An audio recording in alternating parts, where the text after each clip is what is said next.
नमस्कार। आज की इस प्रेस वार्ता में आप सबका स्वागत है। इस प्रेस वार्ता को पूर्व केंद्रीय मंत्री और हिमाचल प्रदेश से लोकप्रिय सांसद श्री अनुराग ठाकुर जी संबोधित करेंगे। वह आज दिल्ली के चुनाव, भाजपा के चुनाव संकल्प पत्र का दूसरा भाग आपके माध्यम से दिल्ली वालों के बीच रखेंगे। मैं आदरणीय अनुराग ठाकुर जी से अनुरोध करूंगा कि वह अपनी बात रखें।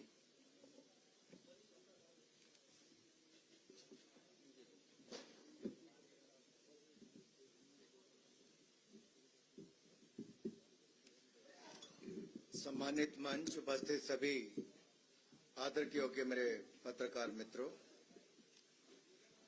विकसित दिल्ली। जब हम विकसित भारत की कल्पना करते हैं तो विकसित दिल्ली की एक अहम भूमिका है और विकसित दिल्ली संकल्प पत्र 2025 जब आदरणीय राष्ट्रीय अध्यक्ष जगत प्रकाश नड्डा जी ने जिसका आप सबके सामने पहले अपनी बात रखी, आज उसके दूसरे भाग में मैं आप सबके सामने आया हूं।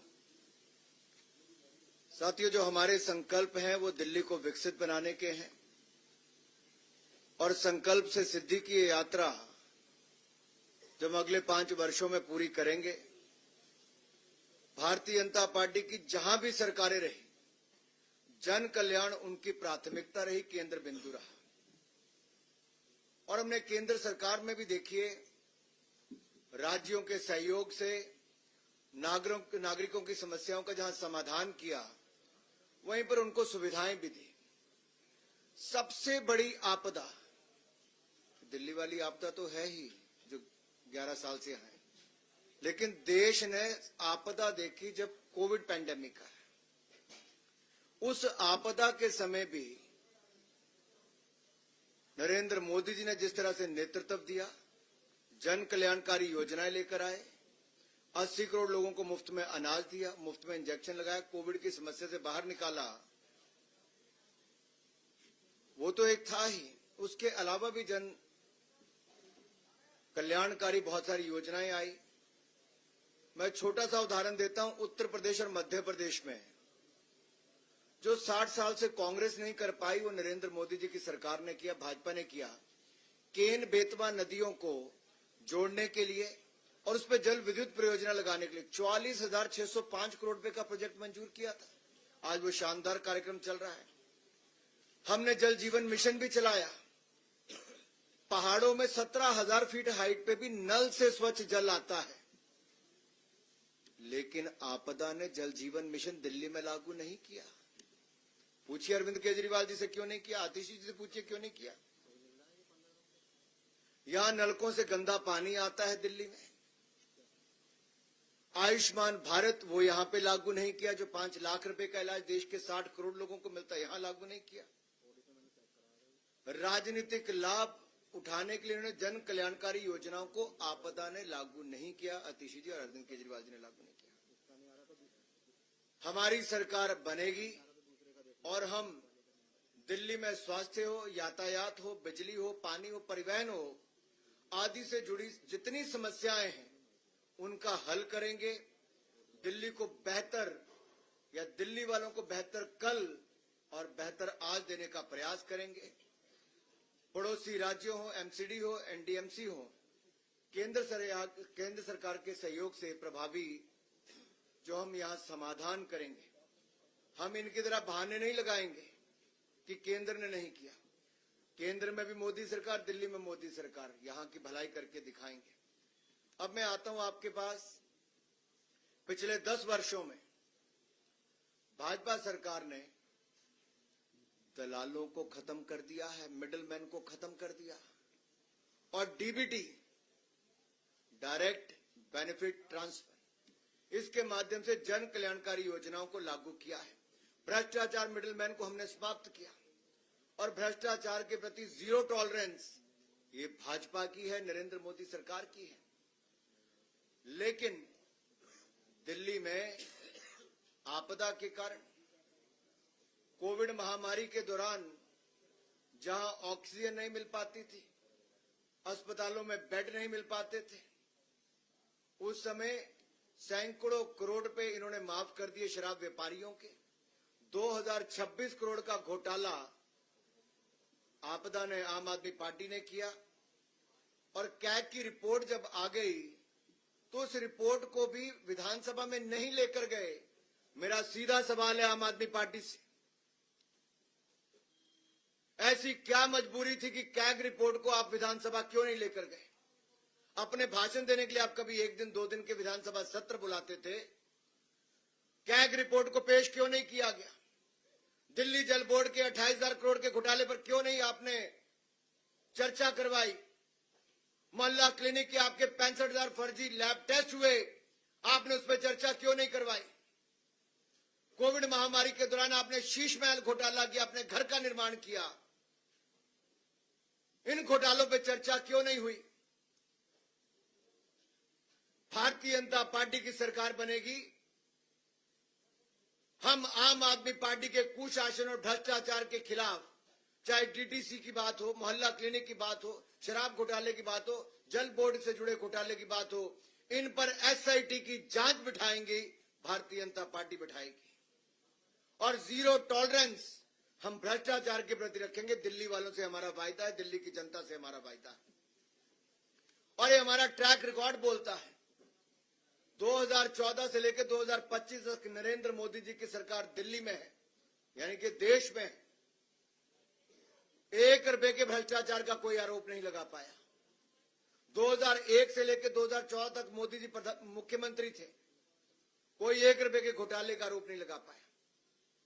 लेकिन आज आम आदमी पार्टी की दिल्ली की सरकार ने, जो हमारा दिल्ली प्रदेश है, जो कभी घाटे में नहीं था, वो पहली बार राजस्व घाटे में होगा। रेवेन्यू डेफिसिट में हमारी दिल्ली, ये केजरीवाल जी और अतिशी जी और आम आदमी पार्टी के कारण हो पाया। साथियों, अगली बात मैं करना चाहूंगा, शिक्षा को लेकर न्यू एजुकेशन पॉलिसी 34 वर्षों के बाद लाई तो भारतीय जनता पार्टी नरेंद्र मोदी जी लेकर आए। और केवल शिक्षा नीति ही नहीं, न्यू एजुकेशन पॉलिसी नहीं, हमने यहां पर, मैं आप देखिए 2014 से पहले क्या था, मात्र 16 आईआईटी थे देश में, आज बढ़कर 23 हो गए। 13 आईएम थे, आज बढ़कर 20 हो गए। 9 ट्रिपल आईटी थे, आज बढ़कर 25 हो गए। 8 एम्स से बढ़कर 24 हो गए। 308 मेडिकल कॉलेज थे, आज 706 हो गए। हर जिले में मेडिकल कॉलेज का सपना हमारी सरकार पूरा कर रही है। 157 नर्सिंग कॉलेज अभी हाल ही में हमने मंजूर किए। और यही नहीं, आईटीआई 11,847 से बढ़कर 1.5 गुना ज्यादा 14,955 हो गए। यूनिवर्सिटीज मात्र 723 थी, आज वो 1147 पार कर गई। मेडिकल कॉलेज तो मैंने आपके सामने रख ही दिया। साथियों, यही नहीं, हमने 10,000 से ज्यादा अटल टिंकरिंग लैब खोलने का काम किया है। साइंस को बढ़ावा दिया, साइंस को ही नहीं, साथ ही साथ हमने स्टार्टअप्स को भी बढ़ावा दिया। आज 1,20,000 स्टार्टअप है, 107 यूनिकॉर्न है, और दुनिया में हमारा देश कहीं नहीं था, आज दुनिया का तीसरा सबसे बड़ा स्टार्टअप इकोसिस्टम बन गया है। अब हमारी कल्पना यह है कि दिल्ली में सरकारी शिक्षण संस्थानों में जो जरूरतमंद छात्र हैं, उनको पीजी से लेकर, केजी से लेकर पीजी तक की मुफ्त शिक्षा देंगे। केजी से पीजी तक मुफ्त शिक्षा मिलेगी दिल्ली के जरूरतमंद छात्रों को सरकारी शैक्षिक संस्थानों में। जी हां, आपने ठीक सुना, केजी से पीजी तक मुफ्त शिक्षा प्रदान करेंगे जरूरतमंद छात्रों को सरकारी शैक्षिक संस्थानों में। और साथियों, यही नहीं, आपको मैं एक बात और बताऊं, जो हमारे अगली मैं बात करने वाला हूं, स्किल बहुत महत्वपूर्ण है। और स्किल देने के लिए हमने जहां एक और कौशल विकास की बहुत सारी योजनाएं चलाई, मुझे कहते हुए प्रसन्नता है, हमने लगभग 1.5 करोड़ से ज्यादा युवाओं को कौशल विकास किया है, उनको प्रशिक्षण दिया है, उनको स्किल देने का काम किया है। और जो हमारे युवा यूपीएससी या राज्य के पीएससी के उसमें पार्टिसिपेट करना चाहते हैं, नेक्स्ट स्लाइड पे अगर आप जाएंगे तो उसमें आपको दिखेगा जहां एक और जरूरतमंद छात्रों के लिए यूपीएससी और राज्य पीएससी के लिए हमने तैयारी के लिए विभिन्न माध्यमों से सहायता प्रदान की है। भारतीय जनता पार्टी के गुजरात राज्य हो, मध्य प्रदेश हो, उत्तर प्रदेश हो, यहां मैंने बहुत सफल योजनाएं चलाई। और साथ लगता है अगर आप हरियाणा में भी देखेंगे, हमारे राज्य की जो एचपीएससी है या फिर यूपीएससी की परीक्षाओं की तैयारी करने वालों के लिए हमने एक मुश्त वित्तीय सहायता प्रदान की है। और जो आने जाने में किराया लगता है, लागत आती है, उसकी प्रतिपूर्ति भी हमने की है। लेकिन दूसरी ओर दिल्ली में आम आदमी पार्टी की ये आपदा वाली सरकार ने घोर लापरवाही की। 15 मिनट की बारिश में सीवरेज भर जाते हैं। ये जो झीलों की नगरी बनाना चाहते तो झीलें यहां पे उत्पन्न हो जाती हैं और हमारे सिविल सर्विस के जाने वाले जो हमारे ऐसे अभ्यर्थी थे उनकी डूबकर मौत हो जाती है। ये दिया है आपदा की दिल्ली की सरकार ने। लेकिन अब हम दिल्ली के युवाओं के लिए राज्य की विभिन्न प्रतियोगी परीक्षाओं की तैयारी में उनको सक्षम बनाने के लिए एक मुश्त 15,000 रुपए की वित्तीय सहायता प्रदान करेंगे ताकि वो प्रतियोगी परीक्षाओं के लिए अच्छी तैयारी कर सकें, उनके माँ बाप पर कोई बोझ ना बने, हमारे दिल्ली के युवा शानदार रिजल्ट दे सकें और परीक्षा केंद्र की यात्रा की लागत भी और आवेदन शुल्क की 2 अटेम्प्ट तक प्रतिपूर्ति हमारी भारतीय जनता पार्टी की सरकार करेगी। ये वायदा है हमारा दिल्ली के युवाओं से। और दिल्ली के युवाओं से कहता हूं, ये मोदी की गारंटी है जिसकी पूरा होने की भी पूरी गारंटी है। अगला मैं आपके सामने रखना चाहूंगा, हमारे अनुसूचित जाति वर्ग के इनकी कितनी अनदेखी की है। मेरा केजरीवाल जी से सवाल है, मेरा आम आदमी पार्टी से सवाल है, अतिशी जी कहने को मुख्यमंत्री है या नहीं किसी को पता नहीं है। 5 वर्षों में जितनी मेरे हाथ पर उंगली है ना साहब, 5 वर्षों में केवल 5 एससी छात्रों को स्कॉलरशिप छात्रवृत्ति दी है इस आम आदमी पार्टी ने। आपदा सरकार ने 5 सालों में केवल 5 एससी छात्रों को छात्रवृत्ति प्रदान की है, केवल 5। इन्होंने तो कहा था एससी समाज से हम उप मुख्यमंत्री बनाएंगे। बनाया क्या? 5 नहीं 11 साल बीत गए। लेकिन भारतीय जनता पार्टी की जहां जहां सरकारें,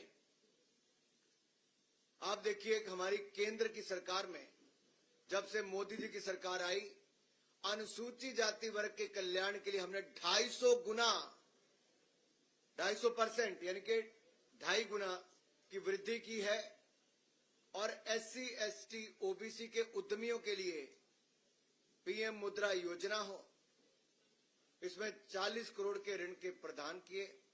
स्टैंड अप इंडिया हो, उसमें हमने एससी एसटी और महिलाओं के लिए उपलब्ध करवाया है। और एससी छात्रों के लिए नरेंद्र मोदी जी की सरकार ने 34 लाख से अधिक एससी छात्रों के लिए, शेड्यूल कास्ट कम्युनिटी के मेरे अनुसूचित जाति वर्ग के भाइयों बहनों के लिए 3,546 करोड़ रुपए की छात्रवृत्ति प्रदान की है। कहा आपदा सरकार के 5 लोगों को, 5 एससी छात्रों को दिया और दूसरी ओर हमने 34.5 लाख एससी छात्रों को 3,546 करोड़ रुपए की स्कॉलरशिप प्रदान की है। Yes, you have heard it right. 34.5 lakh SC students have got 3,546 crore rupees of scholarship from the Narendra Modi government. And the Gujarat government provides to the SC students who are getting training in the ITI colleges 400 rupees per month as a stipend. और मैं आज जो कहने वाला हूं अपने दिल्ली के सभी वरिष्ठ नेताओं के साथ, अध्यक्ष जी के साथ, रामवीर जी के साथ और बाकी नेताओं के साथ, कि हम दिल्ली में तकनीकी और व्यावसायिक पाठ्यक्रमों के जो हमारे छात्र छात्राएं हैं उनके लिए स्टाइपेंड योजना कर शुरू करेंगे। किसके नाम पे? डॉक्टर भीमराव अंबेडकर स्टाइपेंड योजना होगी, जिसके अंतर्गत हम आईटीआई और स्किल सेंटर पॉलिटेक्निक आदि में पढ़ रहे हमारे अनुसूचित जाति के विद्यार्थियों को 1,000 रुपया प्रति माह स्टाइपेंड देंगे। जी हां, 1,000 रुपया प्रति माह स्टाइपेंड शेड्यूल कास्ट कम्युनिटी के अपने भाई और बहनों के लिए जो आईटीआई स्किल सेंटर पॉलिटेक्निक में पढ़ रहे हैं, उनको दिल्ली में हम देंगे हमारी सरकार बनने के बाद। जो आपदा सपनों में नहीं सो सकती, एक कल्याण बोर्ड की स्थापना की है, जिसके तहत ड्राइवरों को पेंशन, उनके उपचार यानी कि चिकित्सा उपचार के लिए वित्तीय सहायता प्रदान की जाती है, उनके बच्चों को छात्रवृत्ति दी जाती है। लेकिन अगर आप दिल्ली में देखें तो आज से 11 साल पहले ऑटो के पीछे अपनी फोटो लगाने का काम तो इन आपदा वालों ने किया था, वो आज तक फोटो ही लगाते हैं। ऑटो वालों के लिए कुछ नहीं किया इन्होंने, कल्याण बोर्ड की स्थापना नहीं की आपदा वालों ने, और आपदा वालों ने ऑटो टैक्सी ड्राइवरों के लिए 2025 से अब तक कोई कल्याणकारी योजना नहीं लॉन्च की। और मेरी खुली चुनौती अरविंद केजरीवाल जी से, अगली बार मीडिया के सामने आए तो जवाब दें, क्यों उन्होंने एससी समाज के हमारे विद्यार्थियों के लिए क्यों केवल 5 बच्चों को स्कॉलरशिप दी, और क्यों ऑटो टैक्सी ड्राइवर वालों के लिए कल्याण बोर्ड स्थापित नहीं कर पा पाए, क्यों कल्याणकारी योजना नहीं करवा पाए। अगर अरविंद केजरीवाल जी को चेहरा दिखाने का इतना शौक है तो जवाब दे, मुंह खोले, इन सवालों का जवाब दें। कल्याणकारी योजना क्यों नहीं शुरू की ऑटो टैक्सी वालों की? आज हम मोदी जी की गारंटी यहां देकर जा रहे हैं आप सबके सामने। ऑटो और टैक्सी ड्राइवरों के लिए हम auto taxi driver welfare board बनाएंगे, कल्याणकारी बोर्ड बनाएंगे, और इसका गठन करने के बाद हम 10 लाख रुपए तक का जीवन बीमा और 5 लाख रुपए तक का दुर्घटना बीमा हम अपने टैक्सी ड्राइवर और ऑटो वाले भाइयों को देंगे, उनके बच्चों को प्रदान होगा। कहीं ईश्वर ना करे कोई ऐसी घटना घट जाए कि किसी की जान चली जाए, तो उनके परिवार वालों को 10 लाख रुपए तक का जीवन बीमा मिल जाएगा, 5 लाख रुपए तक का दुर्घटना बीमा मिलेगा। और आपने देखा है प्रधानमंत्री मोदी जी ने सुरक्षा बीमा योजना और जीवन ज्योति बीमा योजना, पीएम सुरक्षा बीमा योजना, पीएम जीवन ज्योति बीमा योजना, ये देश भर के करोड़ों लोगों को दी है। अब दिल्ली वालों को भी इसका लाभ मिलेगा। उच्च शिक्षा प्राप्त करने वाले टैक्सी ड्राइवर और ऑटो वालों के ऐसे बच्चों को स्कॉलरशिप भी दिल्ली की भारतीय जनता पार्टी की सरकार देगी। और रियायती, क्योंकि आपको देखिए ऑटो का हो टैक्सी का हो, आपको इसकी इंश्योरेंस करवानी पड़ती है, और इंश्योरेंस का जो बीमा है या प्रीमियम है वो हम उस पे भी रियायत देंगे, यानी कि आपकी जेब पर उसका भी बोझ नहीं पड़ेगा। अगला अगर आप देखिए, जो मैं आपको अगली स्लाइड पे लेके जाने वाला हूं, पंडित दीनदयाल उपाध्याय जी का ये पार्टी है हमारी भारतीय जनता पार्टी, कार्य हम लगातार करते आए। प्रधानमंत्री मोदी जी के नेतृत्व में जहां एक और भारत दुनिया के 10वें नंबर से आज दुनिया की 5वीं बड़ी अर्थव्यवस्था बन गया, अगले 3 सालों में हम दुनिया की 3री बड़ी अर्थव्यवस्था बन जाएंगे। वहीं पर 25 करोड़ गरीबों को गरीबी रेखा से बाहर निकालने का काम भी हमने किया है। 4 करोड़ पक्के मकान भी बनाकर दे दिए, 3 करोड़ पक्के मकान नए और देने के लिए लाखों करोड़ रुपए और खर्च कर दिया, यानी कि कुल मिला के 7 करोड़ लोगों को देश में पक्के मकान बनाने का काम मोदी सरकार ने किया। 12 करोड़ बहनों को रसोई गैस का सिलेंडर दे दिया, 13 करोड़ शौचालय बना दिए, 60 करोड़ लोगों को आयुष्मान भारत योजना मुफ्त में दे दी, 80 करोड़ लोगों को मुफ्त में अनाज देते हैं, हर घर को नल से जल देने का हमने काम भी कर दिया। अब जब मैं अंत्योदय की बात यहां पर कर रहा हूं तो मैं उन बहनों और भाइयों की बात कर रहा हूं जो कमजोर वर्गों से आते हैं और डोमेस्टिक वर्कर्स को, क्योंकि अनऑर्गेनाइज सेक्टर में आता है, असंगठित क्षेत्र में आता है, इनको मान्यता देने का काम भारतीय जनता पार्टी की सरकारों ने किया है। और दिल्ली की भाजपा सरकार ऐसी होगी जो डोमेस्टिक वर्कर्स को मान्यता देगी, उनके लिए कल्याणकारी योजनाएं हम चलाएंगे और डोमेस्टिक वर्कर्स वेलफेयर बोर्ड यानी कि हमारे जो घरों में काम करने वाली, आप किसी को बाई कहते हैं, किसी को भाई कहते हैं, ऐसे काम करने वाले मेरे भाई बहन जो घरों में काम करते हैं, जैसे असंगठित क्षेत्र में काम करते हैं, जो सफाई करने वाले, रोटी बनाने वाले, कोई और काम करने वाले हों, उन सब के लिए वेलफेयर बोर्ड का गठन करेंगे और उनको भी हम 10 लाख रुपए का जीवन बीमा घरों में काम करने वाले भाइयों बहनों को देंगे। 5 लाख रुपए तक का हम उनको दुर्घटना बीमा देंगे और उनके बच्चों को उच्च शिक्षा प्राप्त करने के लिए स्कॉलरशिप, छात्रवृत्ति भी भारतीय जनता पार्टी देगी। मातृत्व लाभ के लिए, जहां आपने सुना ही होगा, हमने पहले भी, दुनिया का कोई देश ऐसा नहीं, मोदी सरकार ने तो 12 हफ्तों से बढ़ाकर 26 हफ्ते कर ही दिए थे। यहाँ 6 महीने की पेड मैटरनिटी लीव, 6 महीने की पेड मैटरनिटी लीव, ये भी हमारी पार्टी यहाँ पर करने देने वाली। लेकिन मेरा सवाल भाई एक और है, इन आपदा वालों से, क्या आपदा सरकार ने डोमेस्टिक वर्कर्स को मान्यता देने और उन्हें सामाजिक लाभ प्रदान करने में कोई काम किया? कुछ नहीं किया, विफल हो रही।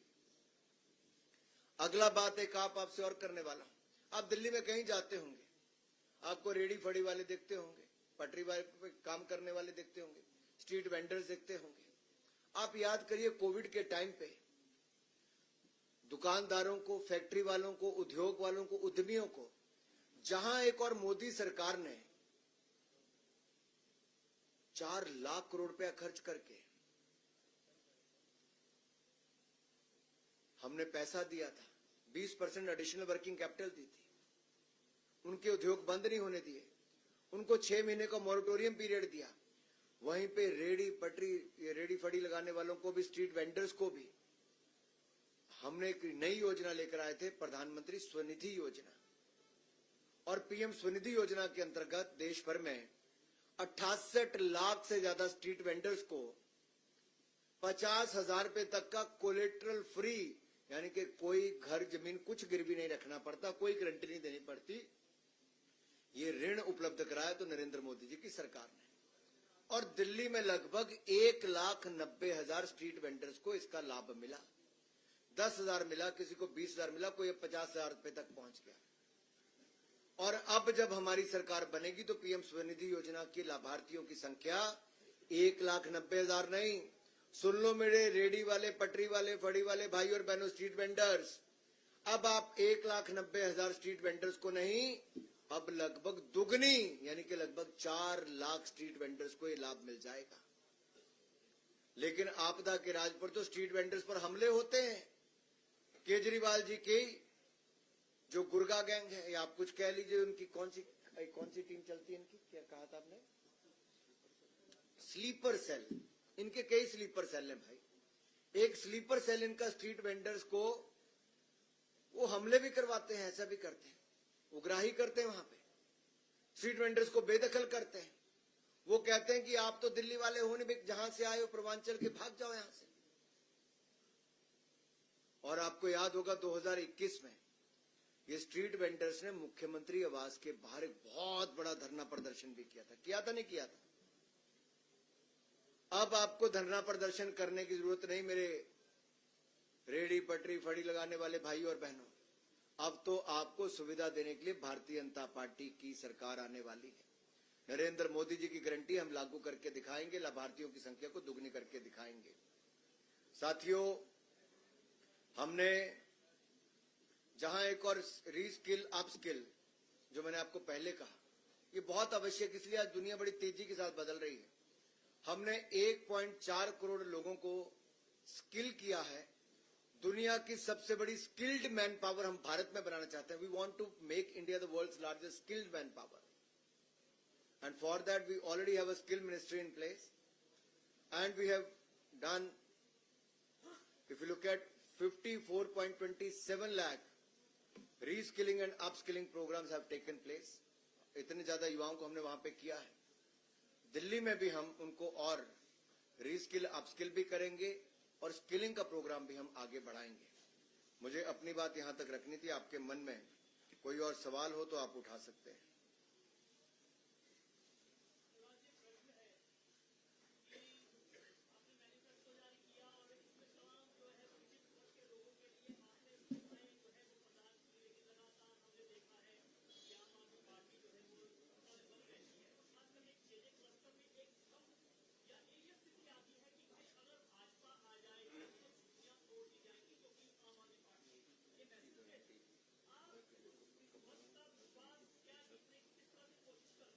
मैं आपका आभारी हूं, आपने सवाल पूछा भाई।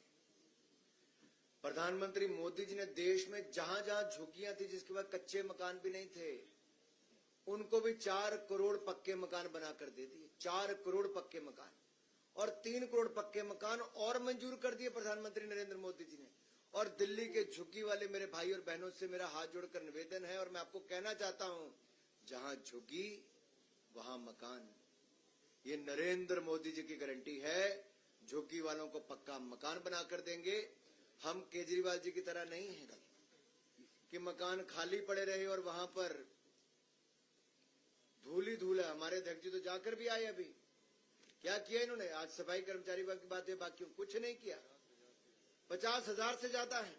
हम आएंगे, हम पक्के घरों की चाबियां, अपना मकान का सपना पूरा करने का काम ये झुग्गी वालों के लिए करके दिखाएंगे। चाबी देने का काम, पहला काम भी नरेंद्र मोदी जी के हाथ से करके दिखाएंगे। मोहित भट्ट, टाइम्स नाउ।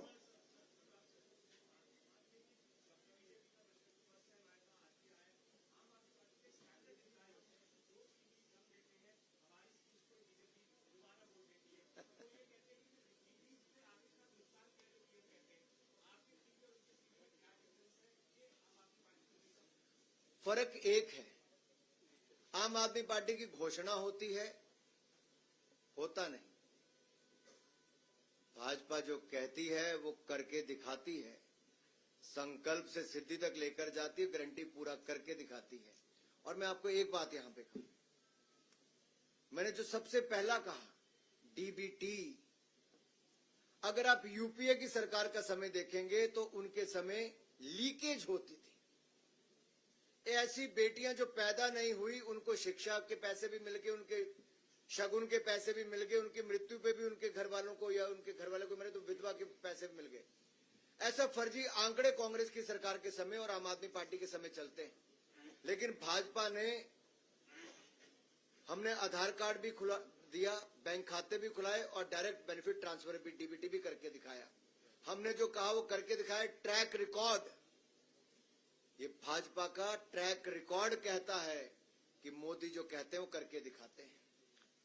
नीरज पांडे जी।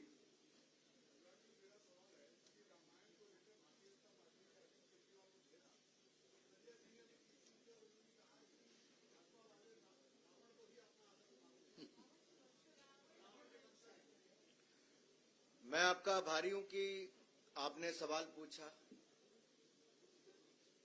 कुछ लोग चुनावी हिंदू होते हैं,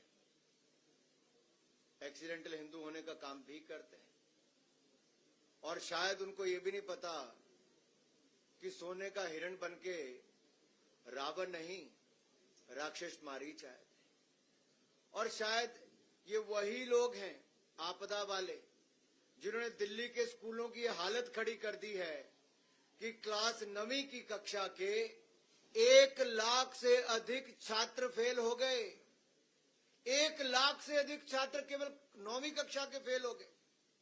2021-22 में ये 28,531 छात्र फेल हुए थे, जो आंकड़ा बढ़कर 1 लाख फेल हो गए पिछले साल। अगर गलती से आम आदमी पार्टी की सरकार बनी तो आप सोचिए आंकड़ा कितना बढ़ जाएगा। जो कहते थे कि 500 नए स्कूल खोलेंगे, मैं आपके सामने पूछता हूं, अरविंद केजरीवाल जनता के सामने आकर बताएं कहां खोले 500 नए स्कूल। जो कहते थे 20 नए कॉलेज खोलेंगे, क्या एक भी नया कॉलेज खुला है? इनकी अपनी भी शिक्षा और ज्ञान अधूरा है, और दिल्ली के बच्चों को भी ना पाठशाला दी, मधुशाला दी, ना कॉलेज दिया, ना सही ज्ञान दिया, और फेल होने पे मजबूर किया। और कक्षाओं के निर्माण में भी 1300 करोड़ रुपए का घोटाला, 1300 करोड़ रुपए का घोटाला। ये दिल्ली विजिलेंस डायरेक्टरेट की रिपोर्ट के आधार पर मैं कह रहा हूं, 1300 करोड़ रुपए का घोटाला ये आपदा ने किया है, आम आदमी पार्टी की सरकार। आप पूछिए, आप पूछिए।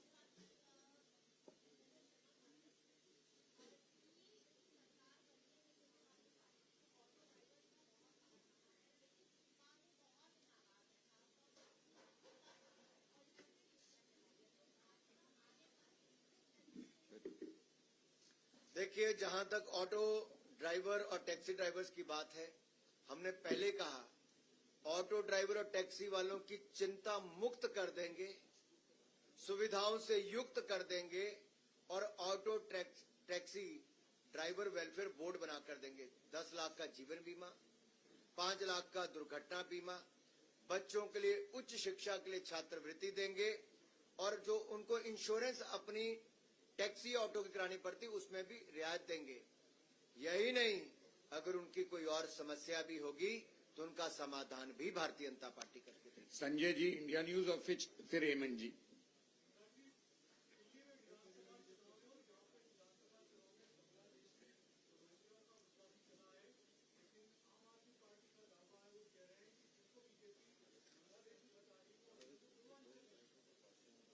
मैं एक सीधा सवाल पूछता हूं, वो किस पार्टी का विधायक है जिसके हस्ताक्षर हो, जिसका लेटर हेड हो और बांग्लादेशी घुसपैठी और रोहिंग्यों को दिल्ली में बसने की पूरे कागज तैयार किए गए हों? ये कोई और नहीं, ये अरविंद केजरीवाल जी, अतिशी जी, आम आदमी पार्टी के नेताओं के इशारे पर, उनके नेताओं के लेटर हेड पर ये जाली सर्टिफिकेट बन रहे हैं, आधार कार्ड से लेकर वोटर कार्ड बन रहे हैं, मुफ्त के राशन खाने से लेकर दिल्ली वालों की नौकरियां खाने का काम रोहिंग्या मुसलमान और बांग्लादेशी घुसपैठिए ये आम आदमी पार्टी के इशारों पर हो रहा है, उनके लेटर हेड पे हो रहा है, उनके विधायकों के माध्यम से हो रहा है, उनके नेताओं के माध्यम से हो रहा है। दिल्ली की जनता से माफी मांगनी होगी कि रोहिंग्या मुसलमानों को, घुसपैठियों को शरण क्यों दी जा रही है।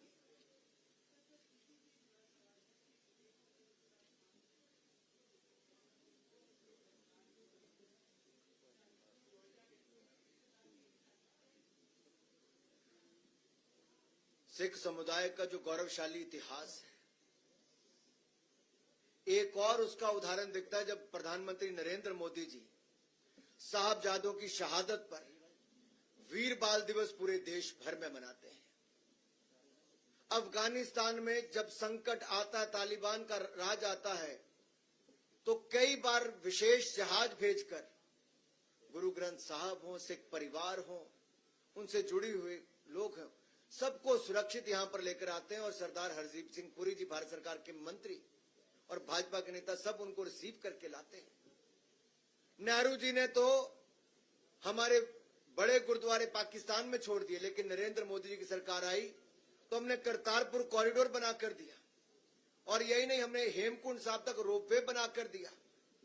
लेकिन जो कांग्रेस जिसने 1984 के सिख दंगे करवाए थे, जिनके बड़े बड़े नेताओं के कत्लेआम में हाथ पाया गया, एसआईटी की जांच भी अगर सिख दंगों पर, 1984 के दंगों पर कराई तो नरेंद्र मोदी की सरकार ने कराई।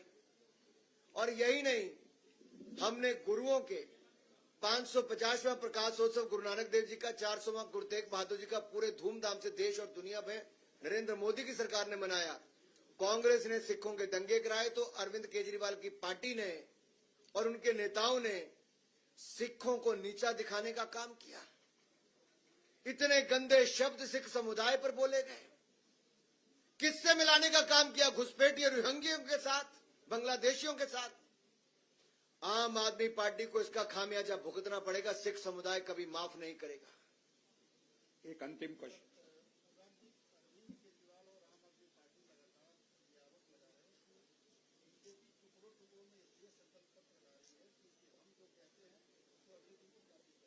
मैं इतना ही कहूंगा, कम से कम कांग्रेस और आम आदमी पार्टी की तरह टुकड़े टुकड़े गैंग जो देश का नामो निशान मिटाना चाहते हैं, उसके साथ तो भाजपा नहीं है। हम तो उनके खिलाफ है, टुकड़े टुकड़े गैंग के। और अगर इलेक्शन कमीशन के मॉडल कोड ऑफ कंडक्ट के अनुसार आप जो नियम के अनुसार जो घोषणा, जो संकल्प पत्र, जो मैनिफेस्टो जब लाने ला सकते हैं, हम तो नियमों के अंतर्गत चलने वाले, तो नियमों की धज्जियां उड़ाने वाले साहब। और हम तो जो कहते हो करके दिखाते हैं, ये तो झूठे वायदे करके जाते हैं।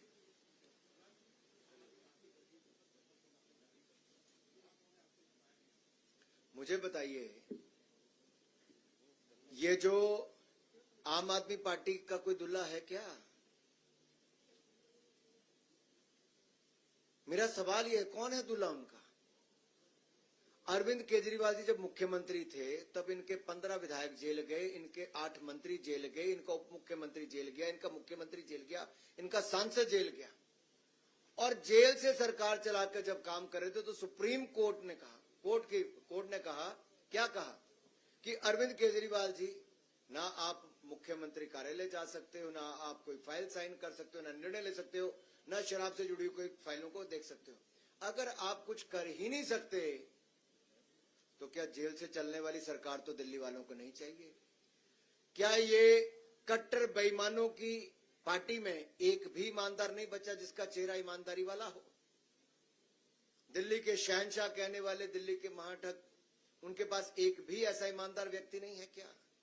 सवाल ये खड़ा होता है, उनके पास नहीं है। भारतीय जनता पार्टी ने अगर गुजरात में सरकार बनाई, मध्य प्रदेश में बनाई, राजस्थान में बनाई, त्रिपुरा में बनाई, हरियाणा में बनाई, उड़ीसा में बनाई, हर जगह भारतीय जनता पार्टी के कार्यकर्ता ही वहां का मुख्यमंत्री बना और साफ ईमानदार छवि का व्यक्ति मुख्यमंत्री बना। धन्यवाद, धन्यवाद, नहीं, इससे धन्यवाद।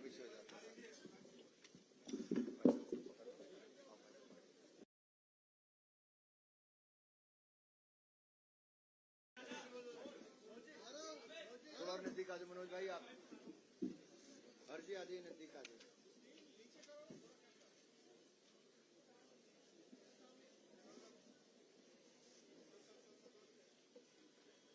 एक मिनट रुकोगे हर्ष भाई, आप इधर आ जाओ। मनोज भाई थोड़ा नजदीक आ जाओ, फ्रेम में आ जाएंगे तो फ्रेम में आएंगे।